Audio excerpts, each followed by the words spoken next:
Hello everybody, welcome to King English online classes. ವಿದ್ಯಾರ್ಥಿಗಳೇ, ಇವತ್ತು ಮತ್ತೊಂದು ಕ್ವಶನ್ ಪೇಪರ್ ಅನಾಲಿಸಿಸ್ ಜೊತೆಗೆ ನಿಮ್ಮ ಎದುರಿಗೆ ನಾನು ಬರ್ತಾ ಇದ್ದೀನಿ. ವಿದ್ಯಾರ್ಥಿಗಳೇ, ಕಿಂಗ್ ಇಂಗ್ಲಿಷ್ ಆನ್ಲೈನ್ ಕ್ಲಾಸ್ಗಳಲ್ಲಿ ಎಲ್ಲ ರೀತಿಯ ರಾಜ್ಯ ಸರ್ಕಾರ ಹಾಗೆ ಕೇಂದ್ರ ಸರ್ಕಾರದ ಹೆಚ್ಚು ಪರೀಕ್ಷೆಗಳಿಗೆ, ಮ್ಯಾಕ್ಸಿಮಮ್ ಪರೀಕ್ಷೆಗಳಿಗೆ ಇಂಗ್ಲಿಷ್ ಪಾಠವನ್ನು ಮಾಡಲಾಗ್ತಿದೆ.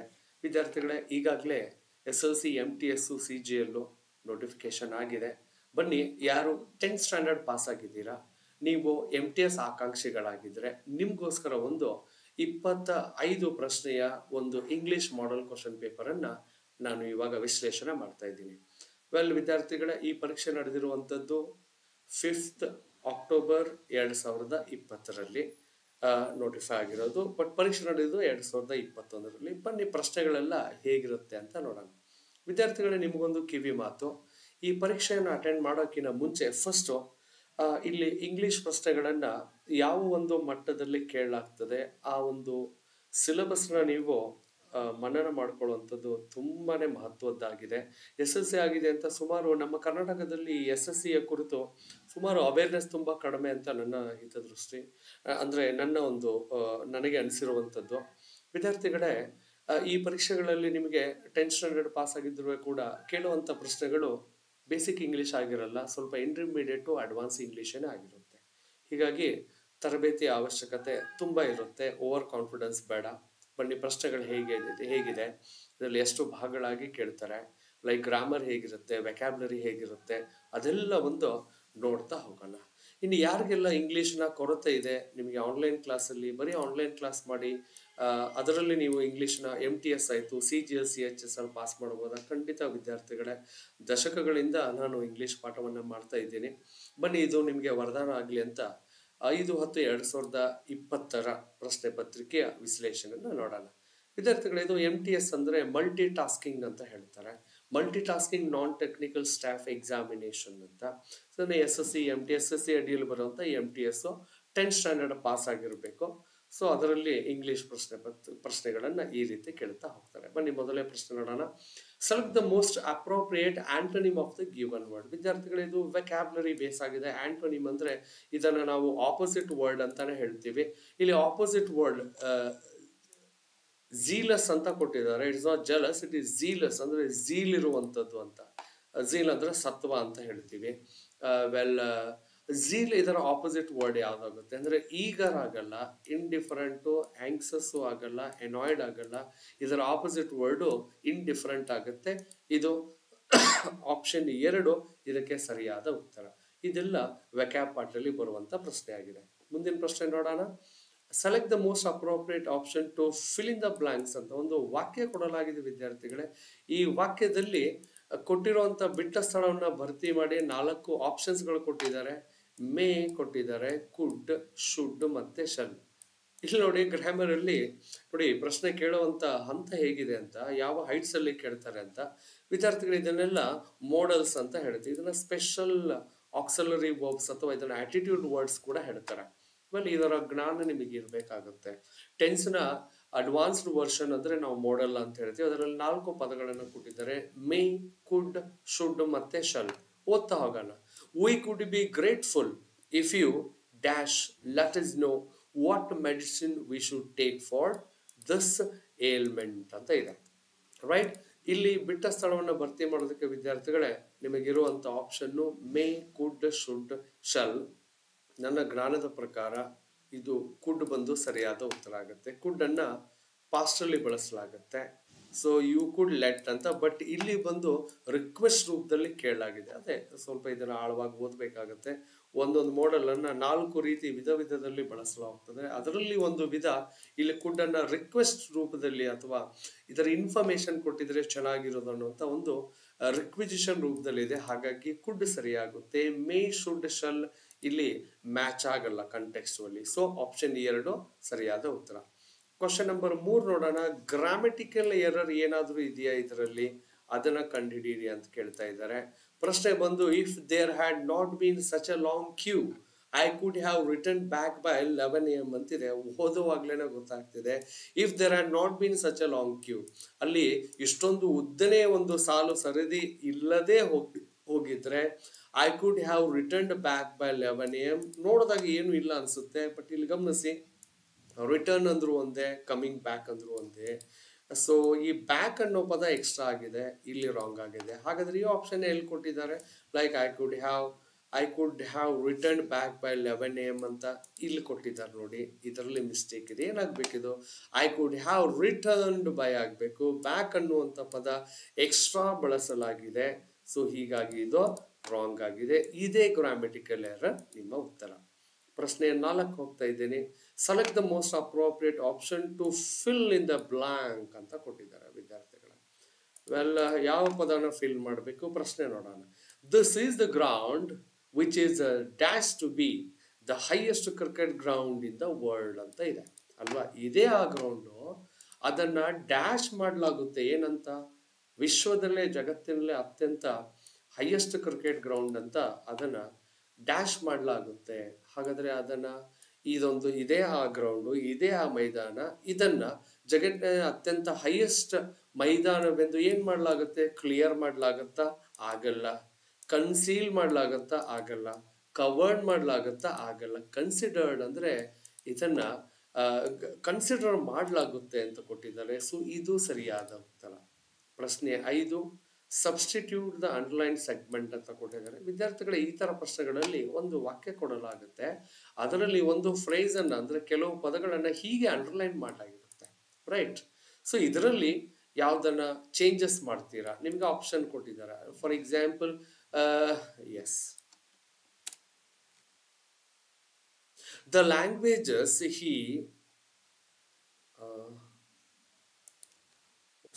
ಇಲ್ಲ ಅನ್ಸುತ್ತೆ, ಡಬಲ್ ಆಗಿದೆ. Well, the languages he can speak are English, Hindi, Marathi and Kannada ಅಂತಿದೆ. ವೆಲ್, ಇಲ್ಲಿ ಹಿ ಕ್ಯಾನ್ ಸ್ಪೀಕ್ ಆರ್ ಅಂತ ಇದೆ, ಇದರ ಬದಲು ಈಸ್ ಸ್ಪೀಕಿಂಗ್ ಆರ್ ತಗೊಳ್ಳೋಣ. ಕ್ಯಾನ್ ಸ್ಪೀಕಿಂಗ್ ಈಸ್ ಬರಲ್ಲ, ಅಥವಾ ವಿಲ್ ಸ್ಪೀಕ್ ಆರ್ ಅಂತ. ಇಲ್ಲಿ ನೋಡಿ, ಕ್ಯಾನ್ ಸ್ಪೀಕ್ ಜೊತೆಗೆ ಈಸ್ ಬರಲ್ಲ, ವಿಲ್ ಸ್ಪೀಕ್ ಜೊತೆಗೆ yes it is possible is speaking are ಅಂತ ಬರುತ್ತೆ. ಒಂದಲ್ಲೊಂದು ಗ್ರಾಮೆಟಿಕಲ್ ಎರರ್ ಇದೆ, ಸೈಟ್. ಸೊ ಈ ವಾಕ್ಯವನ್ನು ಓದಿದಾಗ the languages he can speak are English, Hindi, Marathi and Kannada, ಯಾವುದೇ ಮಿಸ್ಟೇಕ್ ಇಲ್ಲ.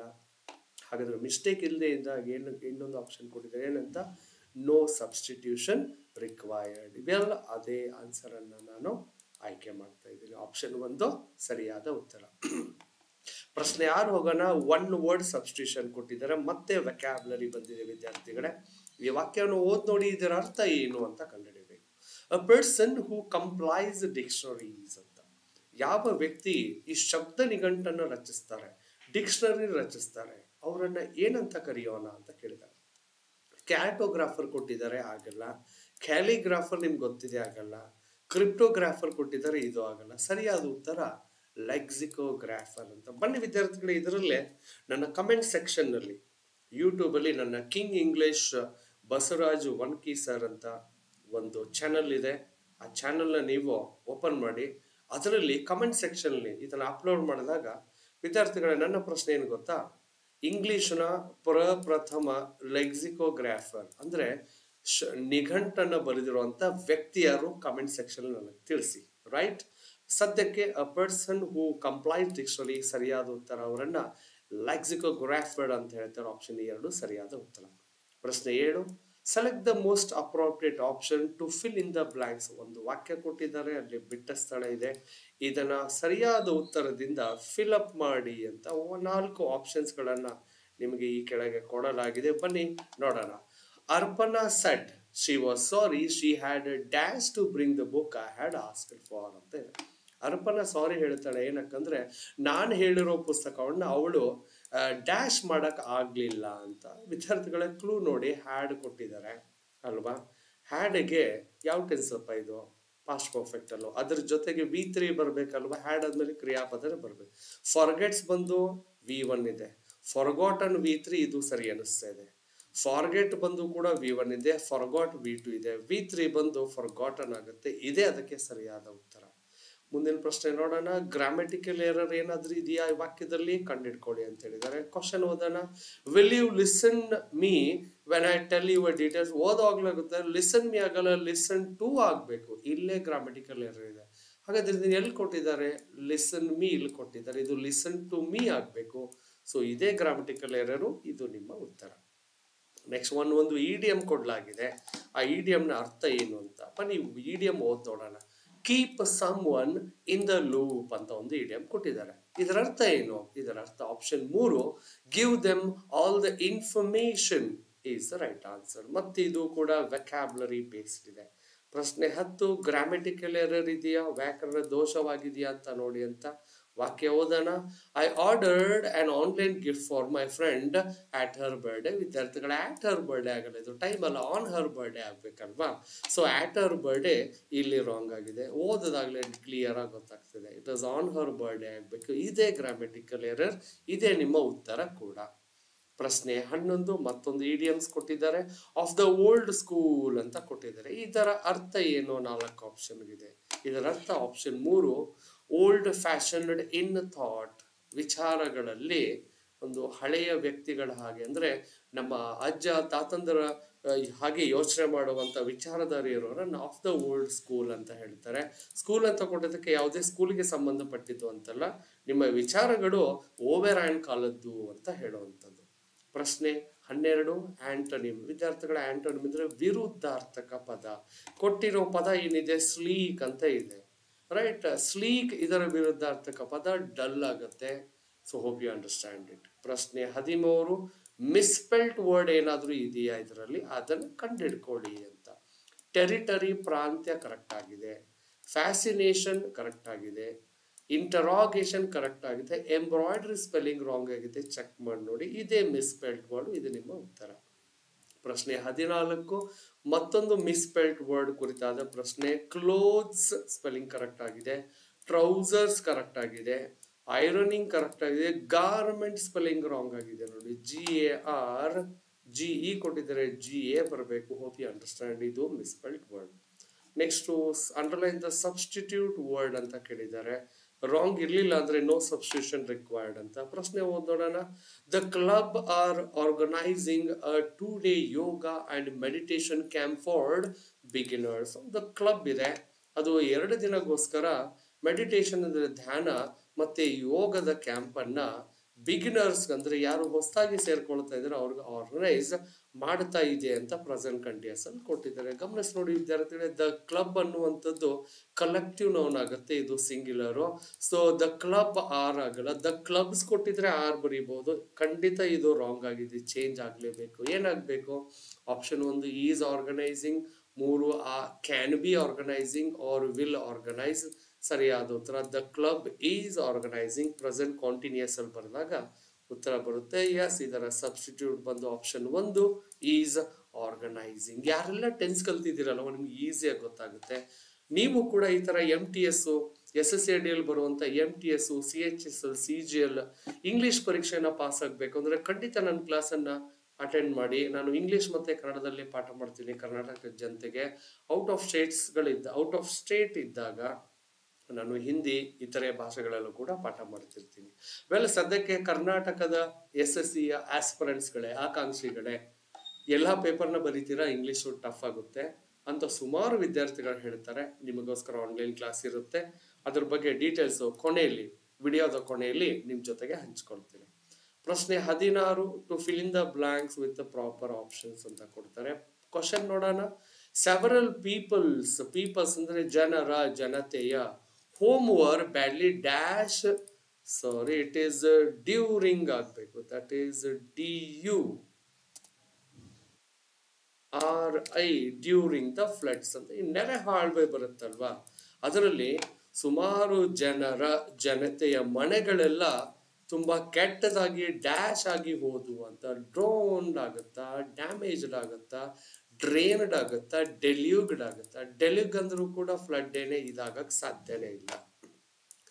ಡ್ರೈನ್ ಅನ್ನೋದಕ್ಕೆ ಮನೆಗಳೆಲ್ಲ ಚರಂಡಿಯಲ್ಲಿ ತಗೊಂಡು ಹೋಗಕ್ಕಾಗಲ್ಲ. ಡ್ರೋನ್ಡ್ ಆಗುವ ಸಾಧ್ಯತೆ ಇರುತ್ತೆ. ಮತ್ತೆ ಎರಡರಲ್ಲಿ ನೋಡಿದಾಗ ಈ ಎರಡನ್ನ ಫಸ್ಟ್ ಎಲಿಮಿನೇಟ್ ಮಾಡೋಣ. 2 ಉಳಿಸ್ಕೊಂಡಿದ್ ನೋಡಿದಾಗ ತುಂಬಾ ಹತ್ತಿರವಾಗಿದ್ದು ಡ್ಯಾಮೇಜ್ಡ್ ಅಂತ ಆಗುತ್ತೆ. ಬನ್ನಿ ಫಿಲ್ ಮಾಡಿ ನೋಡೋಣ ಇಲ್ಲಿ ಡ್ಯಾಮೇಜ್ಡ್ ಅಂತ.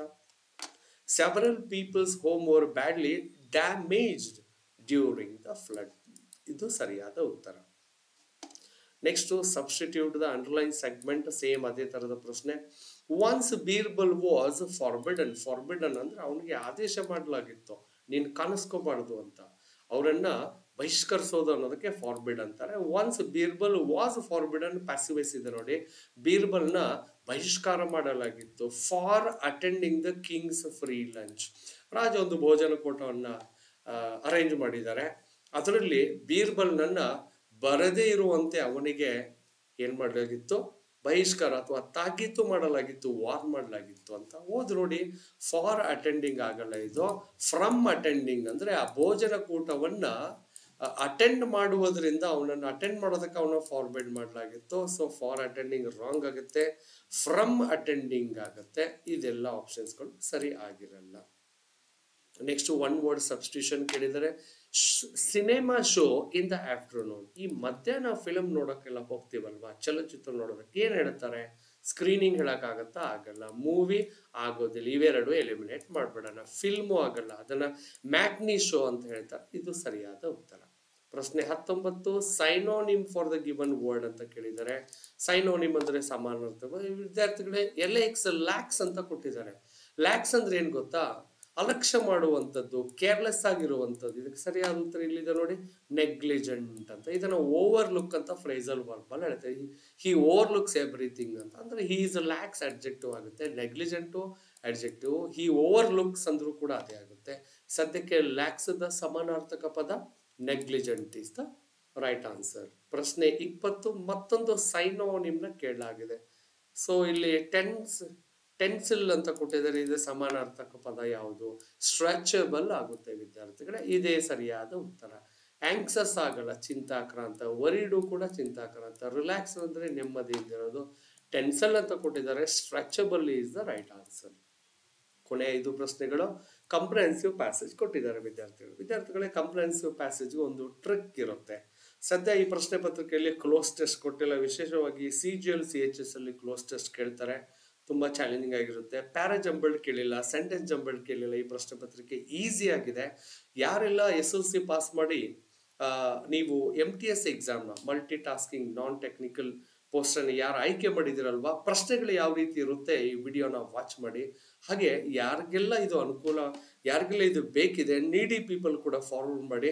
ವಿದ್ಯಾರ್ಥಿಗಳೇ, ನನ್ನ ವಿಡಿಯೋಗಳು ನೀವು ನೋಡೋದ ಮೇಲೆ ಗೊತ್ತಾಗುತ್ತೆ, ನಿಜವಾಗ್ಲೂ ಇನ್ಫಾರ್ಮೇಟಿವ್ ಆಗಿರುತ್ತೆ. ಅದರ ಜೊತೆಗೆ ಗ್ರಾಮರ್ ಟೆಕ್ನಿಕ್ಸ್ಗಳನ್ನು ತುಂಬಾ ನೀಟಾಗಿ ನಾನು ಎಕ್ಸ್ಪ್ಲೈನ್ ಮಾಡ್ತಾ ಇರ್ತೀನಿ. ಖಂಡಿತ ಪ್ರತಿಯೊಂದು ವಿಡಿಯೋನ ಲೈಕ್ ಮಾಡಿ, ಹಾಗೆ ಸಬ್ಸ್ಕ್ರೈಬ್ ಮಾಡೋದನ್ನ ಮರಿಬೇಡಿ. ಸಬ್ಸ್ಕ್ರಿಪ್ಷನ್ನು ನಮಗೆ ಮತ್ತಿನ್ನ ಹೆಚ್ಚಿನ ವಿಡಿಯೋಗಳನ್ನೆಲ್ಲ ನಿಮ್ಮೊಂದಿಗೆ ಹಂಚ್ಕೊಳ್ಳೋದಕ್ಕೆ ನಮಗೆ ಒಂಥರ ಉತ್ತೇಜನ ನೀಡುತ್ತೆ ಅಂತ. ಬನ್ನಿ ಕಂಪ್ರಹೆನ್ಸಿವ್ ಪ್ಯಾಸೇಜ್ ಅಲ್ಲಿ ಫಸ್ಟ್ ಪ್ಯಾಸೇಜ್ ಏನಿದೆ ಓದೋಣ. ವಿದ್ಯಾರ್ಥಿಗಳೇ, ವಿಶೇಷವಾಗಿ SSCಯ ಕಂಪ್ರಹೆನ್ಸಿವ್ ಪ್ಯಾಸೇಜ್ಗಳಲ್ಲಿ ನಿಮಗೆ 5 ಬ್ಲಾಂಕ್ಸ್ಗಳು ಇರುತ್ತೆ. ಇದನ್ನ ನೀವು ಸ್ಕಿಮ್ಮಿಂಗ್ ಮಾಡ್ತಾ ಹೋಗ್ಬೇಕು, not scanning. Just bird view ನಲ್ಲಿ ಓದ್ತಾ ಹೋಗಿ. Well, for your kind information, I'm going to read it for you so that you can understand what really comprehensive passage is. A poet visited Tenali Raman, hoping to impress him with some poems he had written. ಒಬ್ಬ poet ಏನ್ ಮಾಡ್ದ, ತೆನಾಲಿ ರಾಮಲಿಂಗಮನ್ನ ಸಂಧಿಸ್ತಾನೆ. ಏನಕ್ಕೆ? To impress him with some poems he had written. ತಾನು ಬರೆದಿರುವಂತ ಕವಿತೆ ಕವನಗಳನ್ನ ಹೇಳ್ಬಿಟ್ಟು ತೆನಾಲಿ ರಾಮಲಿಂಗಮನ್ನ ಇಂಪ್ರೆಸ್ ಮಾಡೋದಕ್ಕೆ, ಪ್ರಭಾವ ಬೀರೋದಕ್ಕೆ ಒಬ್ಬ ಕವಿ ಏನ್ ಮಾಡ್ದ, ತೆನಾಲಿ ರಾಮಲಿಂಗಂನ ಸಂಧಿಸ್ತಾನೆ, ಮೀಟ್ ಮಾಡ್ತಾನೆ. ಆವಾಗ Raman asked dash to leave the poems. Raman ಅವ್ರಿಗೆ ತೆನಾಲಿ ರಾಮಲಿಂಗಂಗೆ ಏನ್ ಮಾಡ್ದ, ಅವ್ರು ಕೇಳ್ತಾನೆ, ನಿಮ್ಮ ಪೋಯಮ್ ಅನ್ನ ಡ್ಯಾಶ್ ಮಾಡಿ ವಿತ್ ಹಿಮ್, ನನ್ನ ಜೊತೆಗೆ ಡ್ಯಾಶ್ ಮಾಡಿ, and promise to read them.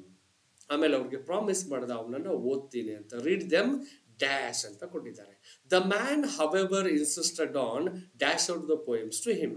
ಇಷ್ಟೆಲ್ಲ ಹೇಳಿದ್ಮೇಲೆ ಆ ವ್ಯಕ್ತಿ, ದ ಮ್ಯಾನ್ ಅಂದ್ರೆ ಆ ಪೋಯೆಟ್, ಹೇಗೋ insisted on dashing out the poems to him, ತಾನು ಬರೆದಿರೋ ಪೋಮ್ಗಳನ್ನ, ಪೋಮ್ ಅಂತ ಹೇಳ್ತಾರೆ, ನಾಟ್ ಪೋಮ್ಸ್, ಪೋಮ್ಸ್ಗಳನ್ನ ರಮನ್ಗೆ ಇನ್ಸಿಸ್ಟ್ ಮಾಡ್ದ ಆನ್ ಡ್ಯಾಶ್ ಔಟ್ ಅಂತ, ಡ್ಯಾಶ್ ಔಟ್ ಮಾಡೋದಕ್ಕೆ. As the poet droned dash, Raman fell asleep. ಯಾವಾಗ ಆ ಕವಿ ತನ್ನ ಕವನಗಳನ್ನ ಡ್ರೋನ್ ಮಾಡ್ತಾ ಹೋದ, ರಮನ್ ನಿದ್ರೆ ಹೋಗ್ಬಿಟ್ಟ ಅಂತೆ. When he woke up, Ramalingam ಎಚ್ಚರವಾದಾಗ, ದ ಪೋಯೆಟ್ ಆಸ್ಕ್ಡ್, ಕವಿ ಕೇಳ್ದಂತೆ, sir shall I read the dash again? ನಾನು ಆ ಡ್ಯಾಶ್ಗಳನ್ನು ಮತ್ತೊಮ್ಮೆ ಅಥವಾ ಮರಳಿ ಓದಲೆ. ಸೊ ಇದನ್ನ ಸ್ಕಿಮ್ಮಿಂಗ್ ಅಂತ ಹೇಳ್ತಾರೆ. ಇನ್ನೊಂದ್ಸರಿ ಓದ್ತೆ ನೋಡಿ.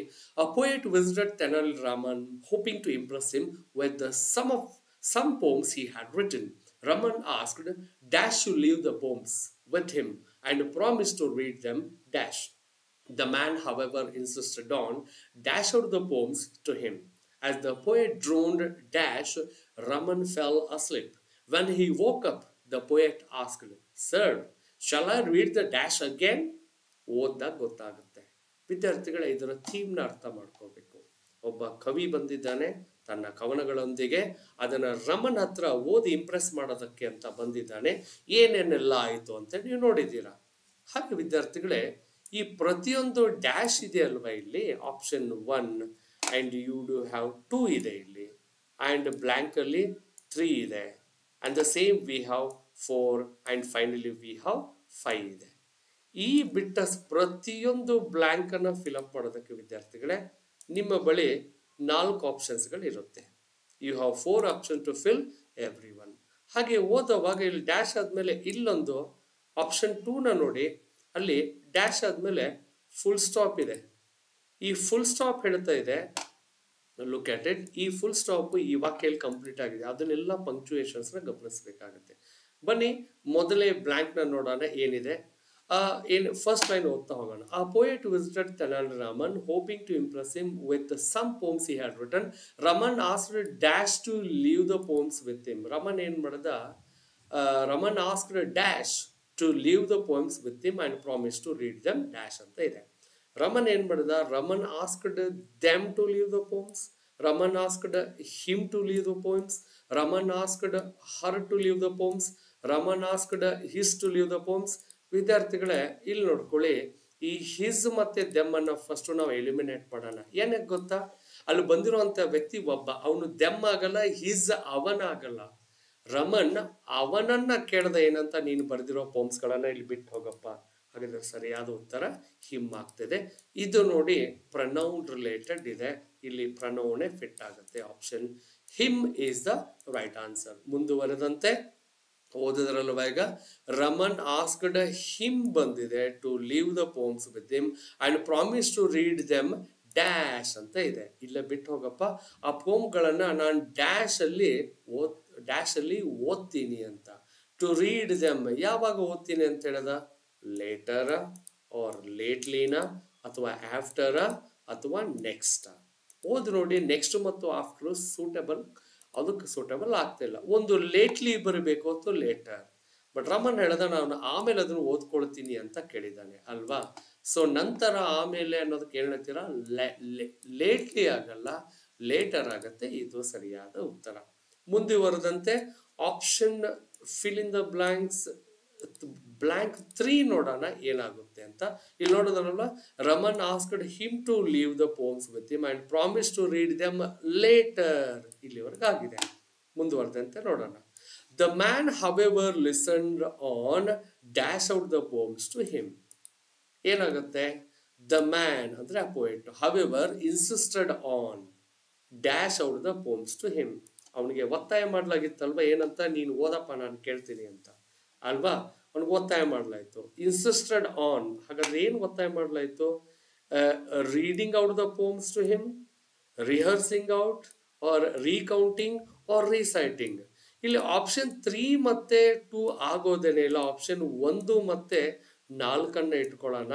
ಇದರಲ್ಲಿ ರೀಸೈಟಿಂಗ್ ಅಂದ್ರೆ ಇಲ್ಲಿ ಕವನಗಳನ್ನು ಓದ್ತಿರೋದು ಆ ಕವಿ ಹೊರತು ರಾಮಲಿಂಗಂ ಹೇಳದ್ಮೇಲೆ ಅದು ಹೇಳ್ದಂಗೆ ರೀಸೈಟ್ ಇಲ್ಲಿ ಕವಿ ಮಾಡ್ತಲ್ಲ. ಸೊ ರೀಸೈಟಿಂಗು ಆಗಲ್ಲ. ಸೊ ಫೈನಲ್ ಉತ್ತರ ಯಾವ್ದಪ್ಪ, ರೀಡಿಂಗ್ ಔಟ್ ದ ಪೋಮ್ಸ್ ಇದ ಸರಿಯಾದ ಉತ್ತರ. ನೋಡಿ ವಿವರವಾಗಿ ಹೇಳ್ತಾ ಇದ್ದೀನಿ. ಓಕೆ, 4ನೇ ಬ್ಲಾಂಕಿಂಗ್ ಮಾಡೋಣ. ಏನಾಯ್ತು, on reading out the poems to him complete ಆಗಿದೆ. ಈಗ ಬ್ಲಾಂಕ್ 4 ಅಲ್ಲಿ ನೋಡ್ಬೇಕಿದೆ. ಏನಿದೆ, as the poet droned dash Raman fell asleep. ಕವಿ ಆ ಪೋಮ್ಗಳನ್ನ ಡ್ರೋನ್ ಮಾಡ್ತಿದ್ದಂಗೆ ರಮನ್ ನಿದ್ರೆ ಹೋದ ಅಂತಿದೆ. ಆಪ್ಷನ್ಸ್ ನೋಡೋಣ ಏನೇನಿದೆ. ಆಸ್ ದ ಪೋಯೆಟ್ ಡ್ರೋನ್ಡ್ ಇನ್ ಆಗುತ್ತಾ, ಆರ್ ಡ್ರೋನ್ಡ್ ಔಟ್ ಆಗುತ್ತಾ, ಆರ್ ಡ್ರೋನ್ಡ್ ಆನ್ ಆಗುತ್ತಾ, ಅಥವಾ ಡ್ರೋನ್ ಅಪ್ ಆಗುತ್ತೆ. ಸರಿಯಾದ ಉತ್ತರ ಡ್ರೋನ್ಡ್ ಆನ್. ಸೊ ಇಲ್ಲಿ ಆನ್ ಬರಬೇಕು. ರಮನ್ ಫೆಲ್ ಅಸ್ಲೆಪ್. ನೆಕ್ಸ್ಟ್ ಒನ್, ಮುಂದಿನ ಆಪ್ಷನ್ ನೋಡೋಣವಾ. 5ನೇ ಬ್ಲಾಂಕ್ ನೋಡೋಣ. ವೆನ್ ಹಿ ವೋಕ್ ಅಪ್, ನಿದ್ರೆಯಿಂದ ರಮನ್ ಎದ್ದಾಗ. The poet asked, sir shall I read the dash again. Read the what, ಏನ್ ಬರ್ಕೊಂಡು ಬಂದಿದ್ದ? ಆಪ್ಷನ್ ನೋಡೋಣ. ಪೋಯಮ್ಸ್ ಅಲ್ವಾ. Shall I read the pages again, shall I read the rhymes again, shall I read the verses again. Opening line ಅಲ್ಲೇ ಇದೆ, a poet visited Ramalingam hoping to impress him with his poems ಅಂತ ಇಲ್ಲೇ ಕೊಟ್ಟಿದ್ದಾರೆ ನೋಡಿ. So ಸರಿಯಾದ ಉತ್ತರ ಪೋಮ್ಸ್ ಆಗುತ್ತೆ. ಹೀಗೆ ವಿದ್ಯಾರ್ಥಿಗಳೇ 25 ಪ್ರಶ್ನೆಗಳಿರುತ್ತೆ. ಒಂದು ಆನ್ಸರ್ನ ಸರಿಯಾಗಿ ಬರೆದಾಗ ನಿಮಗೆ 2 ಅಂಕ ಸಿಗುತ್ತೆ, 50 ಅಂಕ. ರೈಟ್. ಹೀಗೆ 25 ಪ್ರಶ್ನೆಗಳನ್ನ ವಿಧವಾಗಿ ನಿಮಗೆ ಕೇಳಲಾಗತ್ತೆ. ಇಷ್ಟ ಆಗಿದೆ ಅನ್ಕೊಳ್ತೀನಿ ವಿದ್ಯಾರ್ಥಿಗಳೇ. ಯಾರೆಲ್ಲ MTS ಮತ್ತೆ 10th ಸ್ಟ್ಯಾಂಡರ್ಡ್ ಪಾಸ್ ಆಗಿರುವಂತ MTS ನ ನೀವು ಅಪ್ಲೈ ಮಾಡಿದ್ದೀರಾ, ಹಾಗೆ ಡಿಗ್ರಿ ಪಾಸ್ ಆಗಿರೋರು CGL ಅಪ್ಲೈ ಮಾಡಿದ್ದೀರಾ, ನಿಮ್ಗೆಲ್ರಿಗೂ ವಿದ್ಯಾರ್ಥಿಗಳೇ ಇಂಗ್ಲಿಷ್ ಆನ್ಲೈನ್ ತರಗತಿ ನಾನು ನಿಮಗೆ ಟ್ರೈನ್ ಅಪ್ ಮಾಡ್ತೀನಿ. ನನ್ನ ನಂಬರ್ 895188904003. ವಿದ್ಯಾರ್ಥಿಗಳೇ, ಯಾವುದೇ ಕೋರ್ಸ್ ನೀವು ಆನ್ಲೈನಲ್ಲಿ ಕಲಿಬೇಕಿದೆ, ನಿಮ್ಗೆ ನೋಟ್ಸ್ ಬೇಕಿದೆ, ಆ high level like basic, intermediate, advanced, pro English ನೀವು ಕಲಿಬೇಕಾಗಿದೆ, ನಿಮ್ಮ ಎಕ್ಸಾಮಲ್ಲಿ ಕೇಳ್ತಾ ಇದ್ದೀರಾ ಅಂದರೆ, ಯಾವುದೇ ಎಕ್ಸಾಮ್ ಅಟೆಂಡ್ ಮಾಡಿದ್ರು ಕೂಡ I am going to charge 1000 rupees only. Right. ಈ ನಂಬರ್ಗೆ ಕರೆ ಮಾಡಿ, ನನಗೆ ಫೋನ್ ಪೇ ಮಾಡಿ. ಈ ನಂಬರ್ಗೆ ಫೋನ್ ಪೇ ಮಾಡಿಬಿಟ್ಟು ವೇಟ್ ಫಾರ್ ದ ಲಿಂಕ್, ನಾನು ನಿಮಗೆ ಆನ್ಲೈನ್ ಲಿಂಕ್ನ ಕಳಿಸ್ಕೊಡ್ತೀನಿ. 22ರಿಂದ 25 ದಿನಗಳಲ್ಲಿ ನೀವು ಯಾವುದೇ ಮಾಧ್ಯಮ ಆಗಿರ್ಬೋದು, say for example Marathi medium, Urdu medium, Kannada medium, ಯಾವುದೇ ಇದ್ರೂ ಕೂಡ ಇಂಗ್ಲೀಷ್ ಕಷ್ಟ ಆಗ್ತಿದೆಯಾ, ನನ್ನ ಕ್ಲಾಸನ್ನು ಜಾಯಿನ್ ಮಾಡಿ. ನಾನು ನಿಮಗೆ ರಿಸಲ್ಟ್ ಕೊಡುವಂಥ ಕೋಚಿಂಗ್ನ ನಾನು ನಿಮಗೆ ಕೊಡ್ತೀನಿ. ಹಾಗೆ ವಿದ್ಯಾರ್ಥಿಗಳೇ, ಕಿಂಗ್ ಇಂಗ್ಲಿಷ್ ನನ್ನ ಚಾನಲ್ ಇದೆ ಯೂಟ್ಯೂಬಲ್ಲಿ, ಇಲ್ಲಿ ಕೊಡ್ತಾ ಇದ್ದೀನಿ. King English Basavaraj S Vanaki sir ಅಂತ ಬರುತ್ತೆ. ಯೂಟ್ಯೂಬಲ್ಲಿ ಹೋಗಿ ಇದನ್ನು ಟೈಪ್ ಮಾಡಿಬಿಟ್ಟು ಇಲ್ಲಿ ಹಲವಾರು ವಿಡಿಯೋಸ್ಗಳನ್ನೆಲ್ಲ ಮಾಡಿದ್ದೇನೆ. ಆ ಎಲ್ಲ ವಿಡಿಯೋಗಳು ಒಂದಲ್ಲ ಒಂದು ಎಕ್ಸಾಮ್ ನಿಮಗೆ ಖಂಡಿತ ಯೂಸ್ ಆಗುತ್ತೆ ವಿದ್ಯಾರ್ಥಿಗಳೇ. ಶಾರ್ಟ್ಲಿ MTS ಮತ್ತು CGL ಅಡ್ಮಿಷನ್ಸ್ ಆಲ್ರೆಡಿ ನಡೀತಾ ಇದೆ. ಈಗೊಂದು PDO VO ಬ್ಯಾಚ್ ನಾನು ಮಾಡ್ತಾ ಇದ್ದೀನಿ. ಇದರಲ್ಲೂ ಕೂಡ SSC ಅವರು ಇದ್ದಾರೆ, ಅವ್ರಿಗೂ ಕೂಡ ನಾನು MTS ಮತ್ತು CGLಗೆ ಟ್ರೈನಿಂಗ್ ಮಾಡ್ತಾ ಇದ್ದೀನಿ. ಇಮಿಡಿಯೇಟ್ಲಿ ನೆಕ್ಸ್ಟ್ ಬ್ಯಾಚ್ ನೀವು ಜಾಯಿನ್ ಆಗಬೇಕಂದ್ರೆ ಈ ನಂಬರ್ಗೆ ಫೋನ್ ಪೇ ಮಾಡಿಬಿಟ್ಟು ವೇಟ್ ಮಾಡಿ. ಹಾಗೆ ವಿದ್ಯಾರ್ಥಿಗಳೇ, ಯಾವುದೇ ಪರೀಕ್ಷೆಗಳನ್ನು 3-4 ತಿಂಗಳು ಮಿನಿಮಮ್, ತುಂಬ IQ ಚೆನ್ನಾಗಿದೆ ನಿಮ್ಮದು, ಇಂಗ್ಲೀಷ್ ನಾಲೆಜ್ ಚೆನ್ನಾಗಿದೆ ಅಂದರೆ 3-4 ತಿಂಗಳ ಅವಧಿ ನಿಮ್ಗೆ ಬೇಕೇ ಬೇಕು. ಕನಿಷ್ಠ ಹೇಳ್ತಾ ಇದ್ದೀನಿ, ಗರಿಷ್ಠ 6 ತಿಂಗಳು. ಈ ಥರ ನಿಮ್ಮ IQ ಮೇಲೆ ಹೋಗುತ್ತೆ, ನಿಮ್ಮ ಲ್ಯಾಂಗ್ವೇಜ್ ಹೇಗಿದೆ ಏನು ಅಂತ. MTS ಮತ್ತು CGL ಸೆಂಟ್ರಲ್ ಗೌರ್ಮೆಂಟ್ ಜಾಬ್, SSCಯ ಪರೀಕ್ಷೆಗಳು ನೀವು ಪಾಸ್ ಆಗಬೇಕಂದ್ರೆ ಇಂಗ್ಲೀಷನ್ನು ತುಂಬ ನೀಟಾಗಿ ಓದಬೇಕಾಗತ್ತೆ, ಆಳವಾಗಿ ಅಧ್ಯಯನ ಮಾಡಬೇಕಾಗತ್ತೆ. 10th ಸ್ಟ್ಯಾಂಡರ್ಡ್ ಪಾಸ್ ಆದ್ರೂ ಕೂಡ CBSE ICSE ಲೆವೆಲ್ಗಳಲ್ಲಿ ಈ MTS ಎಕ್ಸಾಮ್ ಕೇಳ್ತಿರ್ತಾರೆ. ಇನ್ನು ಯಾರೆಲ್ಲ ಪದವೀಧರರಿದ್ದೀರಾ, CGL ಕ್ರ್ಯಾಕ್ ಮಾಡಬೇಕಿದೆಯಾ, ನಿಮಗೆ ಅಡ್ವಾನ್ಸ್ ಇಂಗ್ಲೀಷು ಮತ್ತು ಪ್ರೋ ಇಂಗ್ಲೀಷ್ ಇರುತ್ತೆ. Cloze test, comprehensive passage, para jumbled, sentence jumbled, PQRS high ಲೆವೆಲ್ಗೆಲ್ಲ ಇರುತ್ತೆ. ಫಸ್ಟು ಬೇಸಿಕ್ಸ್ನ ಕಲಿತಾದ್ಮೇಲೆ ಇಮಿಡಿಯೇಟ್ಲಿ ನೆಕ್ಸ್ಟು ಅಡ್ವಾನ್ಸ್ ಇಂಗ್ಲೀಷ್ ಇದ್ದೂ ಇರುತ್ತೆ. ಈ 2 ಬ್ಯಾಚ್ಗಳನ್ನು ನೀವು ಖಂಡಿತ ಅಟೆಂಡ್ ಮಾಡಲೇಬೇಕಾಗುತ್ತೆ. ಯಾರೆಲ್ಲ ಹೊಸದಾಗಿ ಅಟೆಂಡ್ ಮಾಡ್ತಾ ಇದ್ದೀರಾ, ನನ್ನ ಕಿಂಗ್ ಇಂಗ್ಲೀಷ್ ಆನ್ಲೈನ್ ಅಕಾಡೆಮಿಯ ಕ್ಲಾಸಸ್ಗಳು ನಿಮಗೆ ಅವೈಲೇಬಲ್ ಇದೆ. ಇದು ಫೀಸ್ ಆಗಿರುತ್ತೆ. ಈ ನಂಬರ್ಗೆ ನನಗೆ ಫೋನ್ ಪೇ ಮಾಡಿ ಆನ್ಲೈನ್ ಲಿಂಕ್ ತಗೊಳ್ಳಿ, ಕಲಿತ್ಕೊಂಡು ಎಲ್ಲರೂ ಸೆಂಟ್ರಲ್ ಗೌರ್ಮೆಂಟ್ ಜಾಬ್ಗಳನ್ನು ತಗೊಳ್ಳಿ ಅಂತ ಆಶಿಸುತ್ತಾ ಈ ವಿಡಿಯೋಗೆ ನಾನು ಇವಾಗ ಫುಲ್ ಸ್ಟಾಪ್ ಇಡ್ತಾ ಇದ್ದೇನೆ. ಮತ್ತೊಂದು ವಿಡಿಯೋದೊಂದಿಗೆ ಶಾರ್ಟ್ಲಿ ಬರ್ತಾ ಇದ್ದೀನಿ. ಸರ್ವೇ ಜನ ಸುಖಿನೋ ಭವಂತು. God bless you all. Don't miss my classes.